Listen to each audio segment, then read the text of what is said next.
Alright, we back. CozyCorner episode 3. Back. First round is over. Second round is just getting started. I'm going to recap the first round, and I want to hit on the game ones in round 2 and game 2 of the Bucks and Nets. Those 3 games that happened so far in the 4 games that happened so far in the second round, I'm going to hit on later on in the video.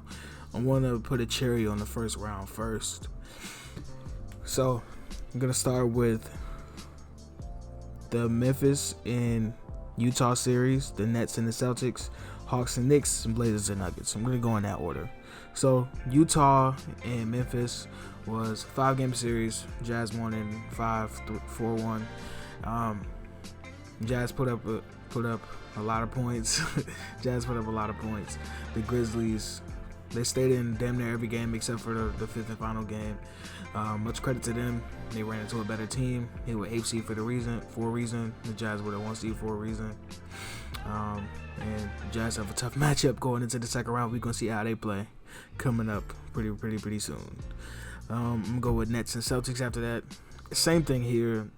The Celtics were decimated by injuries and not being as talented as the team they were playing. So that was pretty much a wash, and everybody knew it. The Hawks and the Knicks, an unexpected 5-game series. I'm gonna admit that I'm wrong again. I thought the Knicks were gonna win, but when I sat back and started watching the games, especially after game 2, like 3, 4, and 5, specifically those games, you realize that the Knicks didn't have enough offense, and the Hawks had really excellent defense. So shout out to the Hawks. Shout out to the Knicks for a great season, but the Hawks advanced because this is simple. They're the better team with better players. So that's pretty much it for that one. And Blazers and Nuggets, which is the most interesting one out of everybody's. 6-game series. Everybody thought it was going to be a pretty long series. The Nuggets come back and win in game 6, down 14 to start the fourth quarter. On the road, nonetheless, on the road. And they had very big contributions from their bench. Guys like Monte Morris, Austin Rivers, just a bunch of different guys that stepped up for them. And the Blazers guys really didn't step up after probably game 1 or 2 or game 3. Sorry. I mean, what else can I really say? The Nuggets do Nugget things, led by Nikola Jokic and Michael Porter Jr. this year without Jamal Murray. So that's really all I have for that one too. It's nothing really to talk about with those series, because other than the Nuggets and Blazers, because that was a really good series, because they were 2 evenly matched teams, and it really came down to which other guys were gonna be able to help out the star player, and it ended up being the Nuggets guys that helped their MVP, so they were the ones to advance. So now, this was the key thing that I noticed from the first round series, especially with the final 4 bubble teams of last season. The only one that advanced was the Nuggets, and despite them advancing, their injury list is crazy, right? They don't have their second best player. They don't have Will Barton. They don't have another guy that was getting minutes for them in the playoffs last year, PJ Dozier. They don't have a lot of those guys. Still, as of right now, they still don't have him. Jamal Murray is not coming back until probably late next year from a torn ACL. But I mean, decimation, bro. Like, that's what happens when you condense a season. Like, look at what happened to the Celtics. Everybody's hurt. They're sick. They're dysfunctional and all of that kind of stuff. It's not healthy for players and teams to be cramming in games like that. So kind of wonder why they struggled. That's probably why. And the same thing goes for the Heat and the Lakers. The Heat and the Lakers are a little bit different from the Nuggets and the Celtics in a way, because those were the final 2 teams, so they play even longer, right? And the Heat really got decimated by injuries.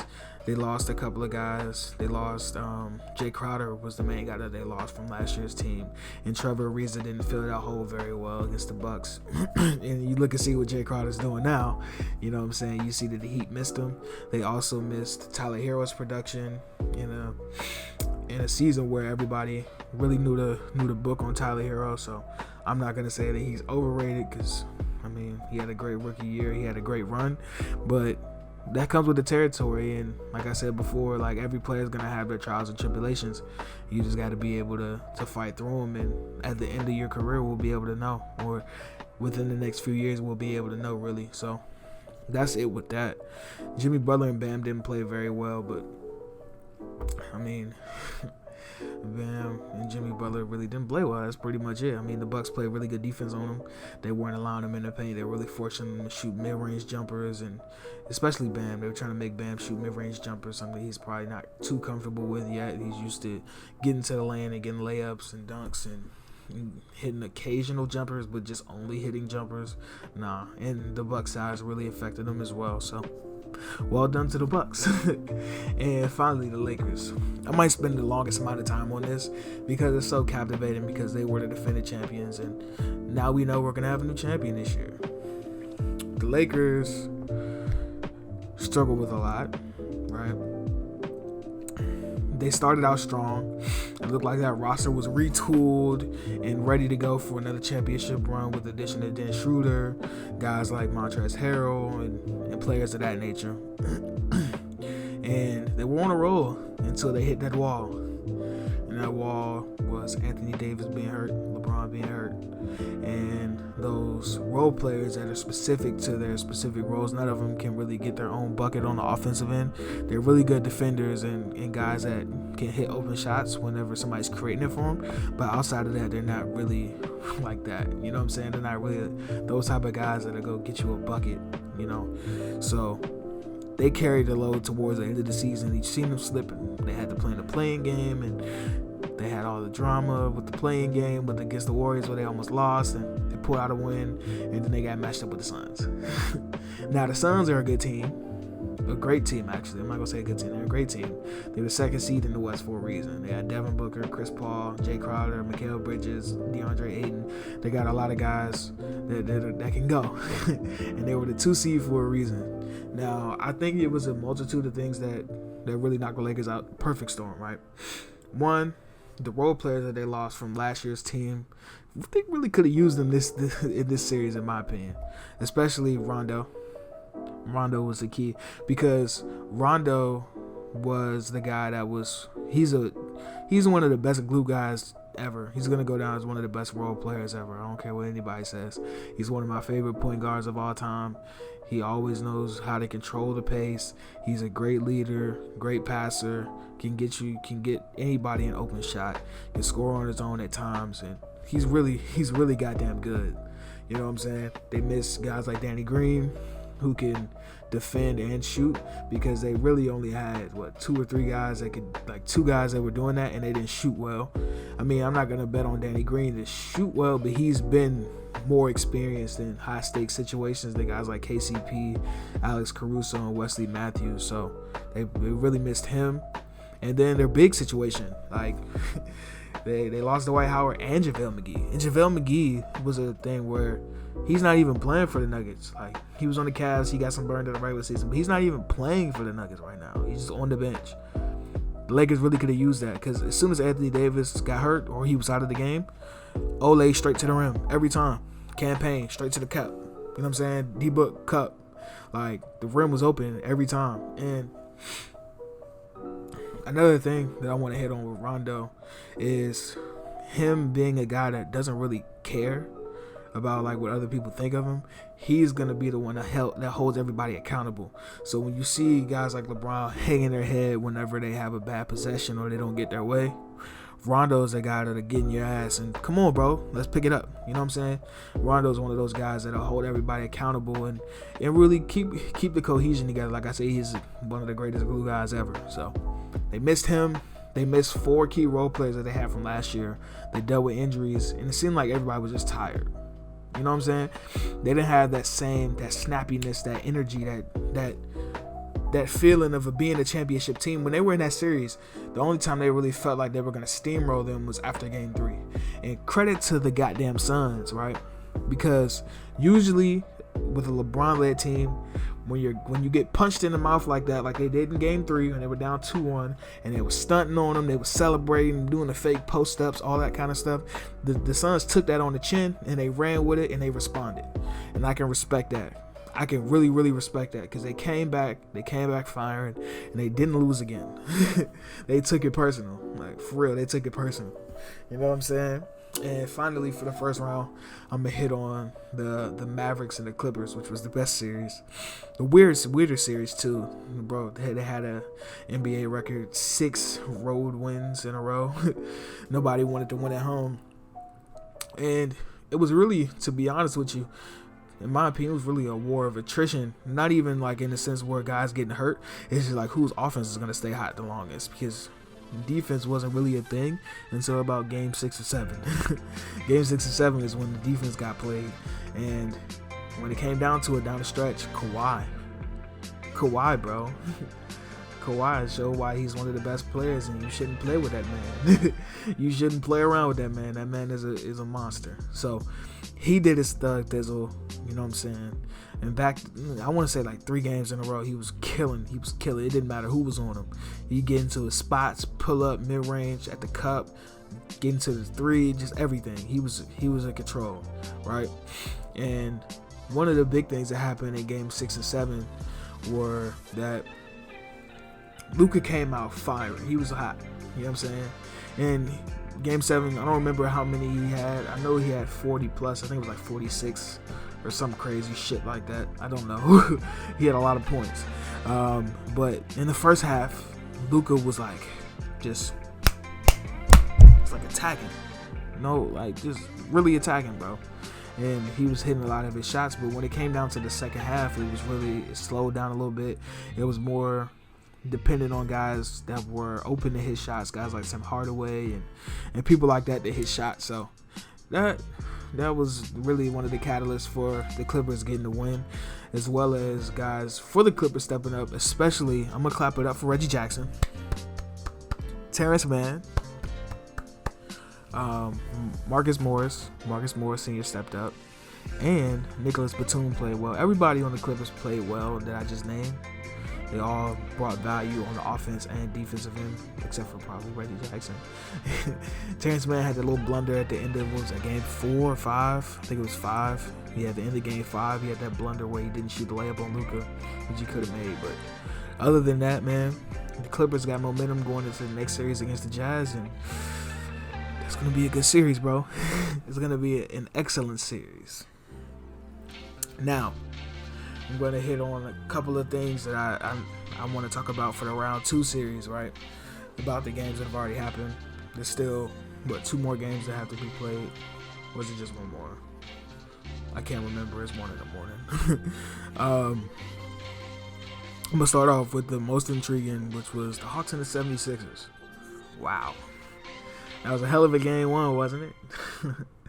The Hawks got a W, you know what I'm saying? They got out early. They were hitting a lot of their threes. The Sixers were turning the ball over like hell, and the Hawks took advantage of it and built up a lead that the 76ers couldn't get back into.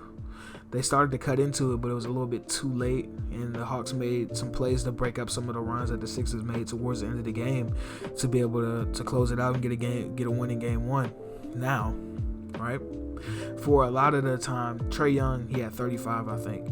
I'm not a big just a hammer home a lot of stats and videos like this. So Trae Young, I think he had 35, but a lot of his points were on Danny Green. And in the second half, Ben Simmons really started sticking to him, right? And they started off in the third quarter with a pretty big run, and it was led by the defense of Ben Simmons and him just being ultra aggressive against Trae. Now, there's gonna be a lot of people that saying, why don't you just put Ben on Trae from the start of the game? The problem with that is, right, Ben Simmons is your offensive initiator as well as your best on-ball defender on the defensive end. So, and Trae being 6 foot and Ben Simmons being 6'10", Trae Young's gonna be able to draw some fouls on him, right? And it's gonna be a tactical thing. It's not something where you could just stick him on him and he's gonna be shut down for the whole game, because Trae Young's gonna draw fouls, right?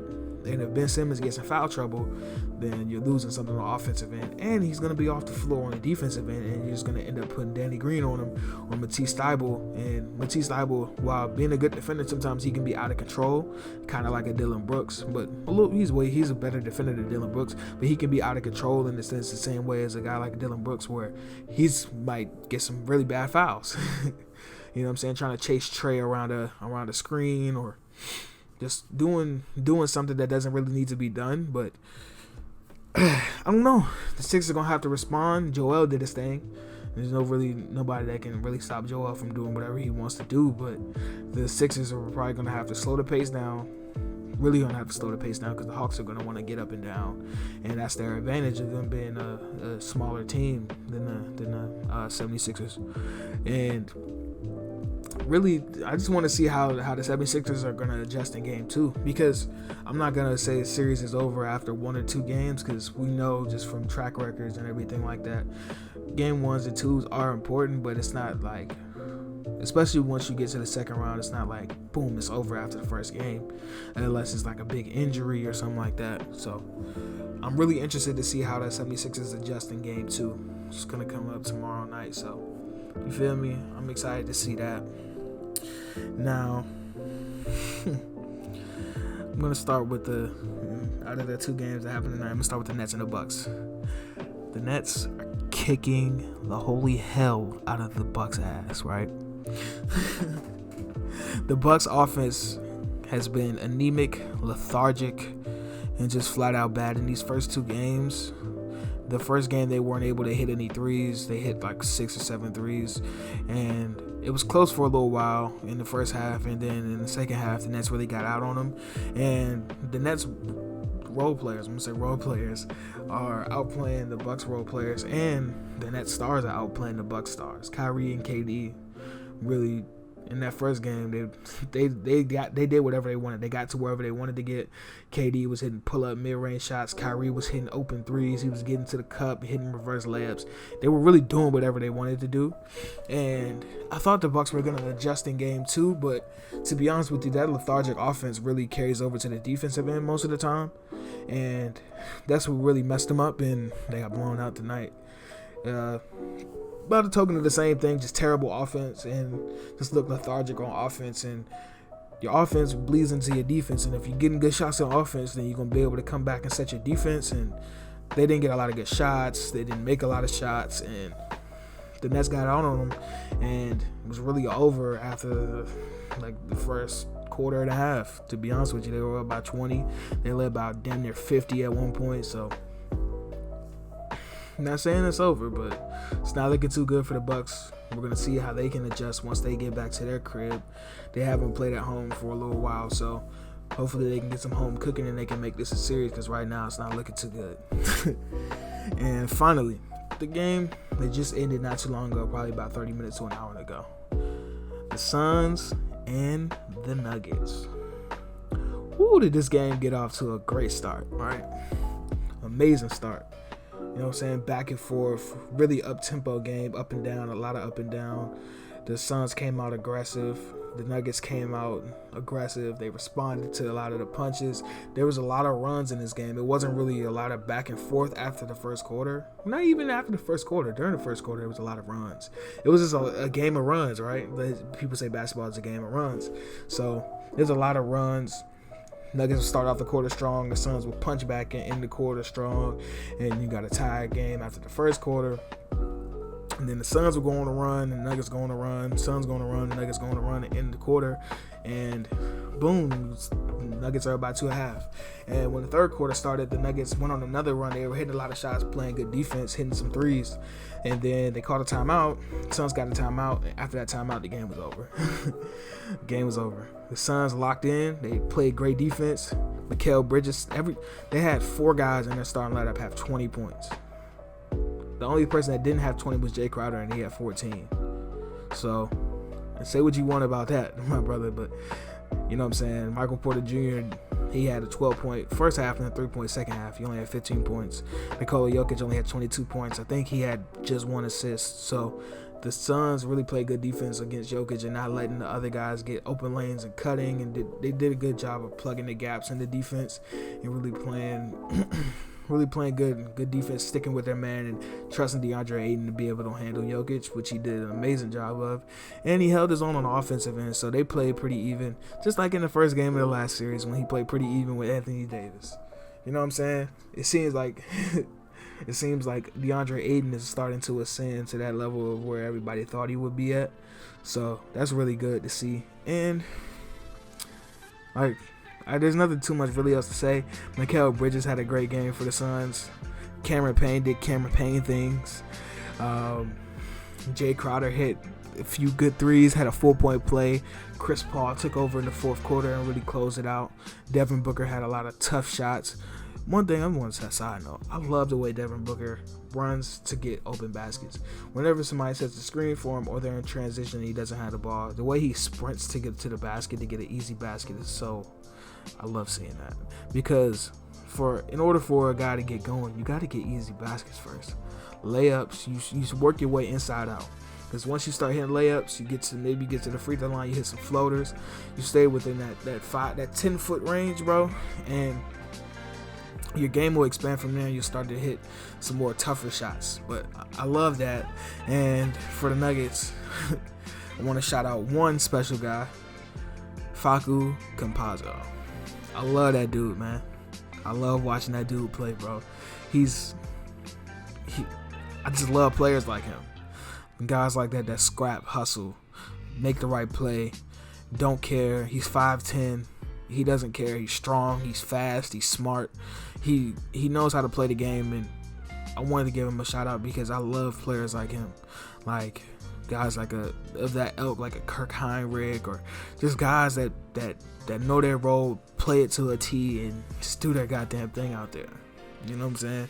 But it's going to be interesting to see how the Nuggets going to have to adjust after game one. I'm pretty sure they're going to want to try to slow the pace down because the Suns got out and ran a lot.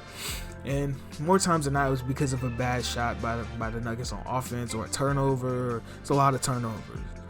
And they got out for fast breaks, a lot of and ones in that run in the third and fourth quarter. And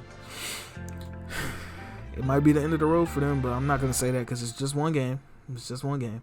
But the Suns are the more talented team. The Nuggets are decimated, and I'm pretty sure they're tired. Or at least their best two players are tired, and Jokic and Michael Porter Jr. So we're going to see how the other guys pick up the slack. Guys like Aaron Gordon. Aaron Gordon played pretty solid. I'm going to see how that plays out. They were trying to tire out Devin Booker on the defensive end by posting him up with Aaron Gordon. They had some pretty good success with it. I want to see how they expand upon that and attacking guys like Chris Paul and the guys that really run the offense on the defensive end. So we're going to see how they adjust on that, and that's going to do it. I just talked for a very long time about games, but I love basketball. So, hey, man, you do it for the love of the game. So we'll wrap this up. Another episode of Cozy Corner in the books. You know what I'm saying? Appreciate everybody tuning in to watch, listen, do whatever you do. Like, leave a comment, subscribe, tell a friend to tell a friend, tell that friend to tell a friend, and tell them to tell their friends, their family, tell them, put it on Instagram, Twitter, TikTok, whatever you want to do, my boy. But it's Cozy Boy Don signing out. Peace.